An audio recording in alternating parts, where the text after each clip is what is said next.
এই মুহূর্তে রেলওয়ের এনটিপিসি পরীক্ষা চলছে। প্রত্যেকটা শিফটে ইন্ডেক্স থেকে একটা না একটা প্রশ্ন কমন আসছে। আজকের এই শর্ট ভিডিওতে তোমাদেরকে জানাতে চলেছি বিভিন্ন ইন্ডেক্স অনুযায়ী ভারতের র্যাঙ্ক কত।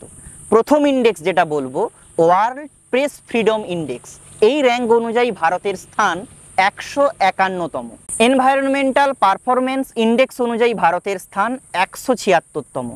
গ্লোবাল জেন্ডার গ্যাপ ইন্ডেক্স 131তম। ওয়ার্ল্ড হ্যাপিনেস ইন্ডেক্স 118তম। গ্লোবাল সফট পাওয়ার ইন্ডেক্স অনুযায়ী ভারতের স্থান 30তম। হিউম্যান ডেভেলপমেন্ট ইন্ডেক্স 130তম। গ্লোবাল হাঙ্গার ইন্ডেক্স 105তম। ক্লাইমেট চেঞ্জ পারফরমেন্স ইন্ডেক্স 10তম। গ্লোবাল ইনোভেশন ইন্ডেক্স 39তম এবং লাস্ট গ্লোবাল পিস ইন্ডেক্সে ভারতের স্থান 116তম। এগুলো খাতায় নোট করে রাখো। প্রত্যেকটা শিফটে এখান থেকে একটা না একটা প্রশ্ন কমন আসবে।